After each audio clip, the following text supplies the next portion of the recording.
News. Today's news. CBS News on the Hour, sponsored by Staples. I'm Christopher Cruz. House Republicans are trying at this hour to agree on funding the government so it doesn't shut down this weekend. White House Budget Director Shalonda Young says they should at least pass a so-called continuing resolution. The point of a CR, we call them stopgaps. You keep stuff going. What did you do on September 30th as a government? You should keep doing that on October 1. CBS's Nicole Scango says Coast Guard spouse Alice Silver is worried. A paycheck being missed is a big problem. Silver's husband is one of more than 1 million members of the military who's facing the prospect of working without pay and potentially choosing between feeding their families or paying their bills.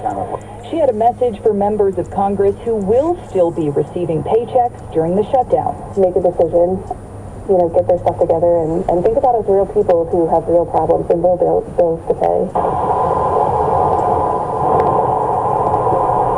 Torrential rain has been falling in New York City. Governor Kathy Hochul says it's a life-threatening storm. We have thousands of DOT members and Sewer Authority crews and utility crews ready to assist. I've deployed the National Guard.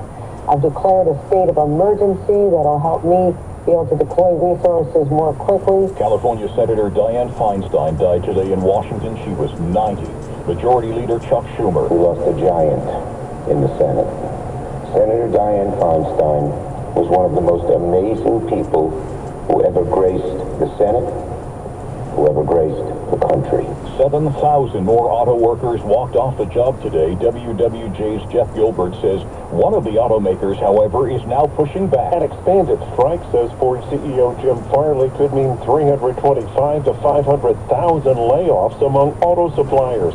A bank contract, he says, could mean fewer investments and fewer jobs long term. A defendant in the Georgia election interference case, Scott Hall, has pleaded guilty to 5 counts of conspiracy. Loyola law professor Lori Levinson. Depending on what he says, he could be an additional tool for the prosecution in the case against the other defendants, including Donald Trump in the racketeering case. A new gambling policy for the NFL, says CBS's Jim Krasula. One of the biggest changes calls for players who bet on NFL games to get an automatic 1-year suspension. Betting on their own team would lead to a 2-year suspension. The penalty for players who wager on other sports while on NFL premises has been reduced from a 6-game suspension to a 2-game suspension for a first offense.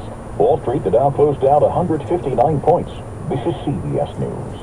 Well, that's today's news. Today's news. I didn't hear any good news, did you? I didn't think so. I guess it's all about perspective. The glass is half full. Well, as always, I'd like to thank you again for coming along with me on these Dashcam News adventures. You know the drill.